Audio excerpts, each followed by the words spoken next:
Welcome back to Fred Achando Analysis, ladies and gentlemen.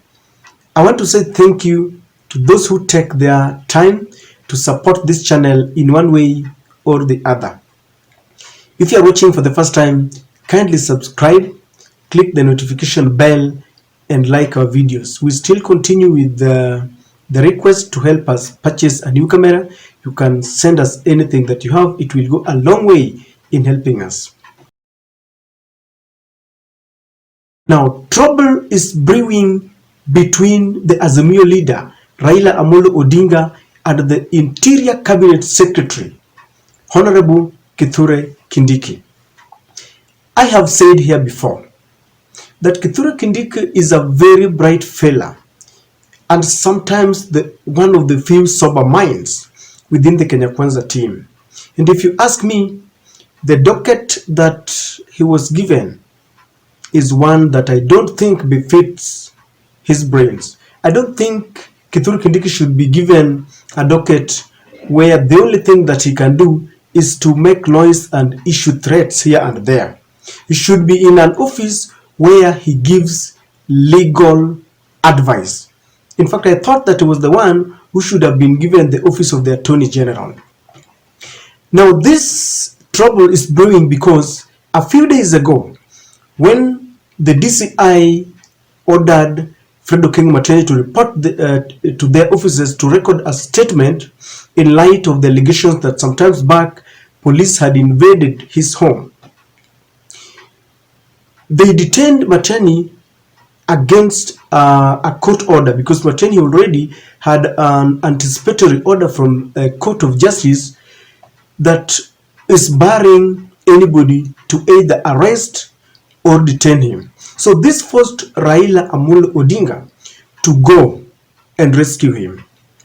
While at the gate, the officer who was there saluted Raila Odinga and reminded him that he was under stern action not to allow Raila Odinga to get into the offices. And Raila got enraged because he was wondering why he should not access a public office. And in fact, at some point, he told the officer that if he was not careful, he would order the supporters who accompanied him to break the gates.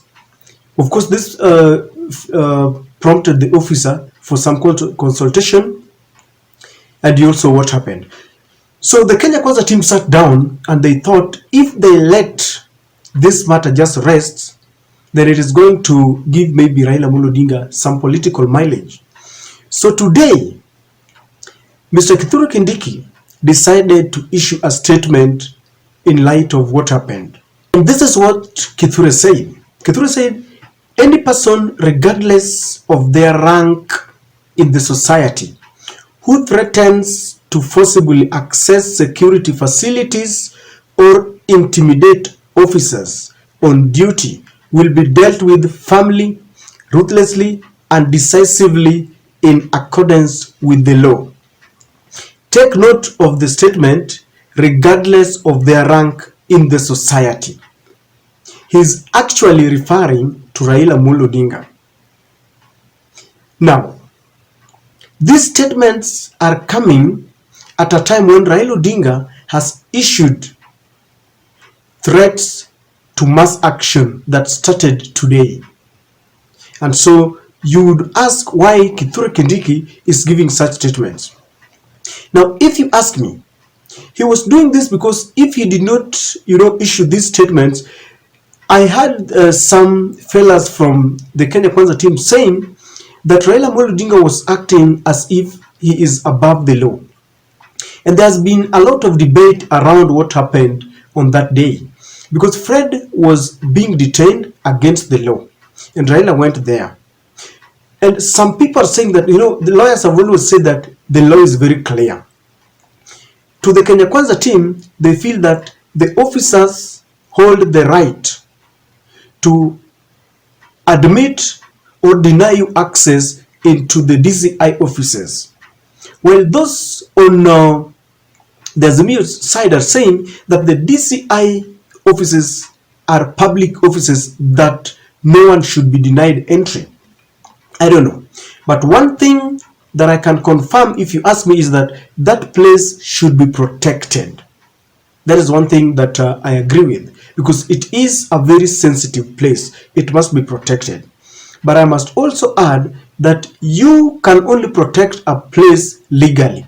There is no way you can say that you are protecting the DCI premises, yet you are holding someone against a court order that is barring you from accessing it. Because I have realized that many a times the ordinary mwananchi would want to keep the law, but they are prompted to break the very laws. Because number one, if you have decided to go against a court order and you deny someone his rights, you want to detain him, already you have broken the law. And you are now eliciting, public anger.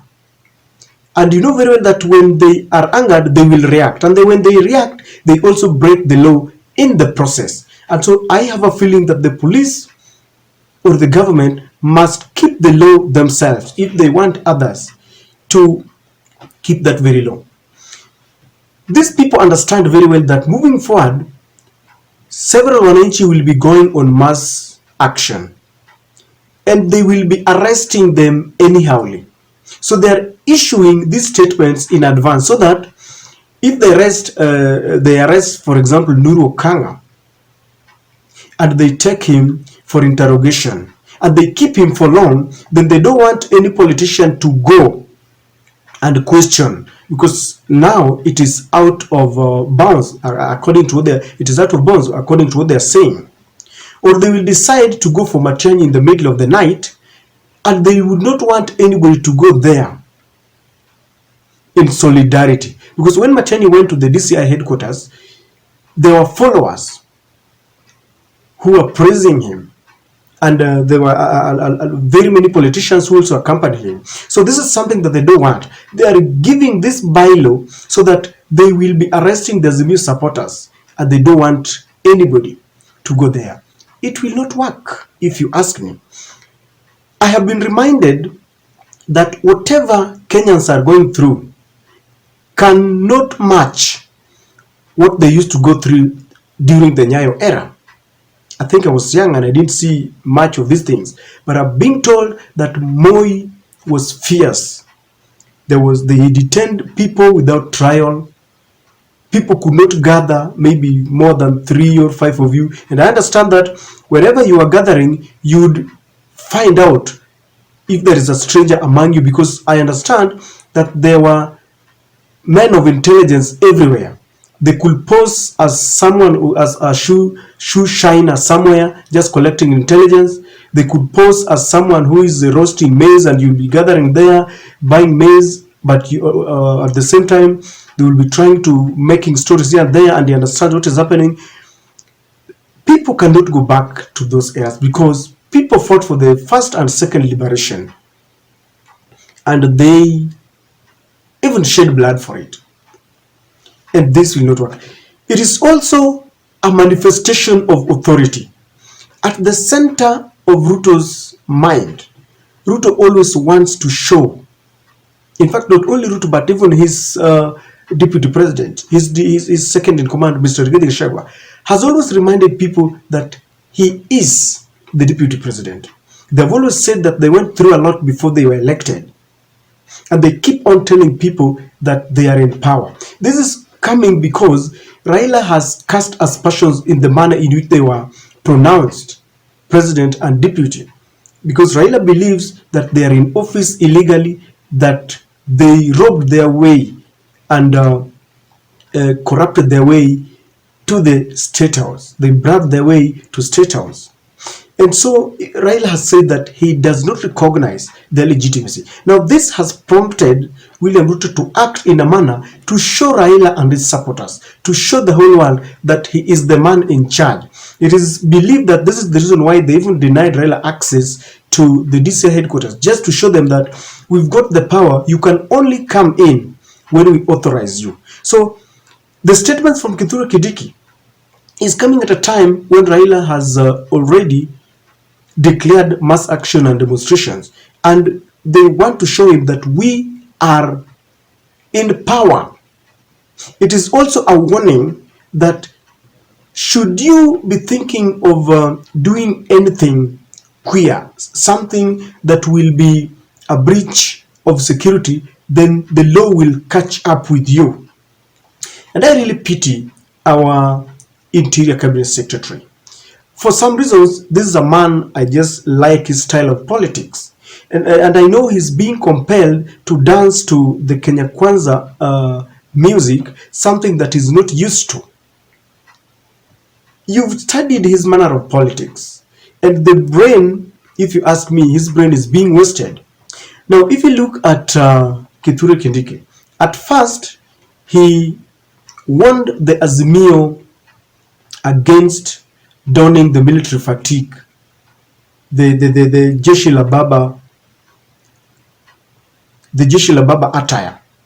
And he gave a stern warning that whoever will be found wearing them will be arrested. You know, when he gave this statement, people like Gaucho and some youths were wearing this. And I asked, what will happen if Raila Amolo Odinga and his team decide to wear this? Will he arrest Raila Amolo Odinga? And I thought at some point that Raila Amolo Odinga was inviting him to get into this trap.